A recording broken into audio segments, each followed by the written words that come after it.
Hi, class. My name is Dr. Gambrell, Dr. James Gambrell.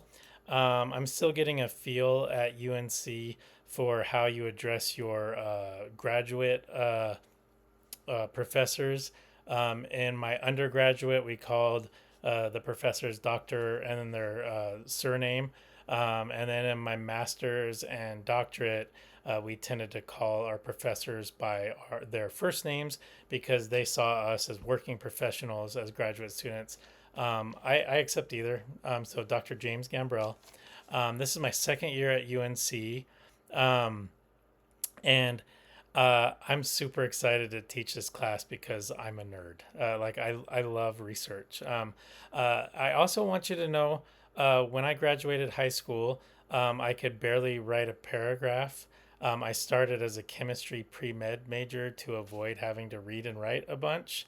And then after spending a couple years in Spain and learning Spanish, I changed my major to Spanish, which is in the humanities, which meant I had to write a lot. And then in your master's and your doctorate, you have to write a lot. And I had to learn it. And I believe that writing is a skill. There's art to it, but like you're not born able to write. It's something that we can develop together. And so I will have high expectations in this course, but I also believe that high expectations mandate high support. And so the key is I do want you to succeed. I want you to write a wonderful proposal. The overarching purpose of this course is to write a research proposal. So you'll have, a title, an abstract. You'll have uh, introduction, a literature review with tons of references, and a methods section. And so, because it's a research class, I want to give you a little bit a background of who I am and to see if there's ways I can offer you support. And so, I got notes here, but I started my master's degree let's see, I did it from 2006 to 2008. And the No Child Left Behind Act was enacted in 2002. And I was watching what standardized testing was doing to just destroy the high school that I worked at, which was, would probably be qualified as an inner city high school in Utah. And, um, uh, and so as I took my master's degree, I took extra classes on assessment. I did my master's thesis on formative assessment. And then I took additional classes in cooperative learning to get my students more engaged, family engagement. I'm thinking there's one more thing that I had on my list. Content area literacy, which applies to TESOL and CLD.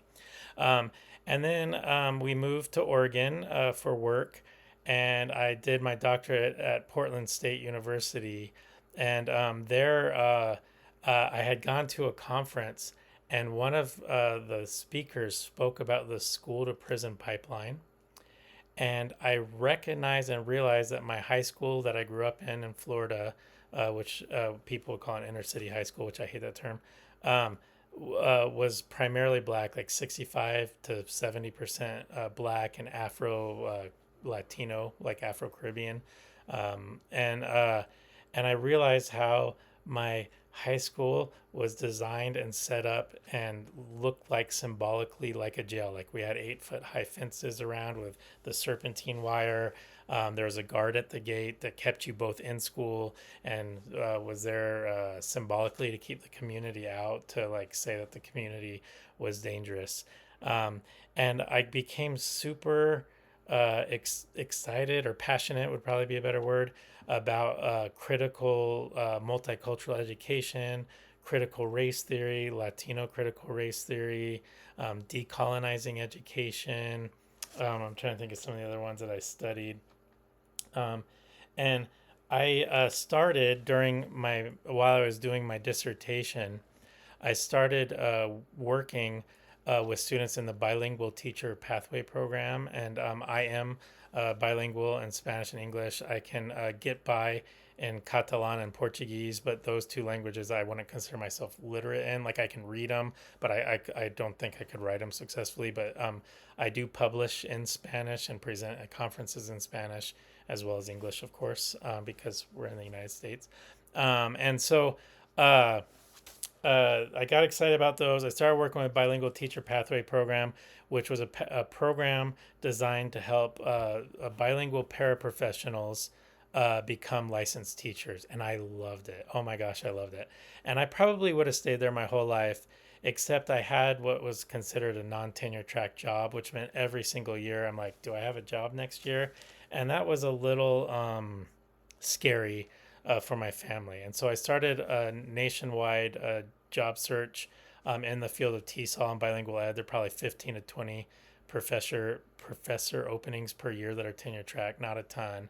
And so I applied in dozens of places, got, half dozen interviews, a couple of campus visits, three, I think, yeah, three campus visits. And I ended up going to Kennesaw State University in Georgia, which is about 20 miles northwest of Atlanta. There I thrived professionally. I got tenure. I was the TESOL, both MAT and MED. In Georgia and in Oregon. I don't think it's the same in Colorado. The MAT, Masters of Applied Teaching, was for included teacher licensure, like licensure was embedded, whereas the MED had the same core classes for TESOL. There they call it TESOL instead of CLD. Was for already licensed teachers who wanted a little bit of research into their programs. And so the 12-ish credits of that degree focused on research, whereas the 15-ish credits of the MAT were the licensure and student teaching and things like that.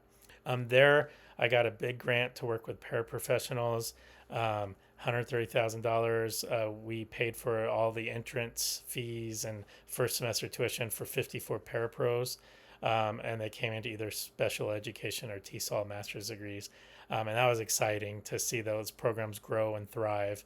At the same time, in the state of Georgia, um, there was an all-out war on tenure for professors, and especially there was what I would call the fake CRT. Like Fox News started doing fake,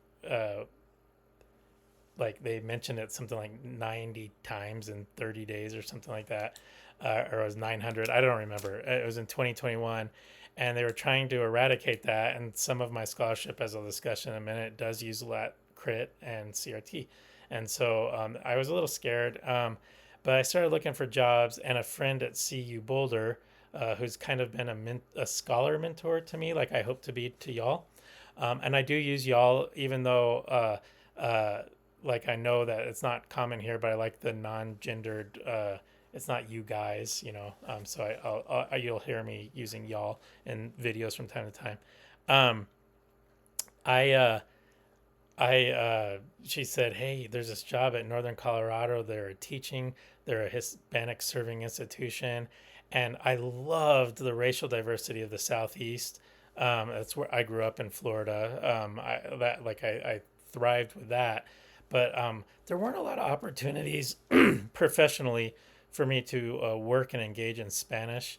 And it's a language that I speak, and I wanted to speak it. So I applied and got this job. And like I said, this is my second year. Currently, I'm the undergrad CLD and CLD bilingual coordinator, and I'm loving that. But my colleagues, this class became open this fall, and they all kind of looked at me like, hey, you're the researchy nerdy one. Do you want to teach this class? And they told me what it was, and I love the idea of supporting you as you develop a research proposal. Like, that's super exciting to me. I got I grew up you know poor, in poverty some years, working class some years, went to underserved schools, and academia was weird to me all the way till the present time. And I feel like I'm a good like translator of nerdy stuff for to make it normal. But a class I took in my master's degree was on research paradigms, and I went into it thinking, bleh, like I'm just gonna get through this class, and I just fell in love with research. And so you'll see me get excited about stuff. Some part of this class, I noticed that you all, you have to there. This was designed by my colleague, Dr. Milian, and it's an excellently designed course. By the way, please bear with me as I make it, like mine. Like I may do some changes in some of the weeks, but I will tend to post on Monday morning. Like I have it so it comes up, 8 a.m. on Monday morning, and then it will. Everything will be due Sunday evening at 11:59 p.m. And I say 11:59 p.m. because when you say midnight, they're like, "Is that Saturday night or Sunday night?" So Sunday night at 11:59, and I found with working teachers that just tends to be the most doable time. Of course, you're welcome to turn things in early, uh, but my goal once again is for you to succeed. So if there's something long term coming up, I'll let you know a couple weeks ahead of time. But typically the module is released on Monday morning and it's due Sunday night. So if you would like support, for example, in bilingual education program or policy, that's one of my key areas. Like I said, bilingual teacher pathways. And by the way, I did get a grant here at UNC. So if you're working in a district with paraprofessionals, teachers aides, somebody like that that wants to get a licensed degree, undergrad specifically, have them reach out to me because I have money to help them. And then classroom practices that engage language minoritized students, families, communities. That's kind of my thing. So let's see. I had this thing. So theoretical frameworks that if you're going to work on. By the way, this is your research proposal. You don't actually carry out the research as a proposal. So you can do it on whatever is academically feasible. I'm just telling you what I could help you with if these interest you. So theoretical frameworks, critical race theory, Latino critical race theory, otherwise known as LatCrit, decolonizing education, transformative learning theory, critical multicultural paradigms. That was kind of my doctorate. Classroom practices, culturally relevant pedagogy, culturally sustaining pedagogy, funds of knowledge, or any other assets-based frames, because you'll be working on that as well. Let's see. And then methods, this is where you're going to see nerd take place. So methods that I've published or presented in conferences, phenomenography, qualitative interviews, qualitative surveys, critical policy analysis, critical discourse analysis, critical content analysis, constructivist grounded theory, ethnography, and autoethnography.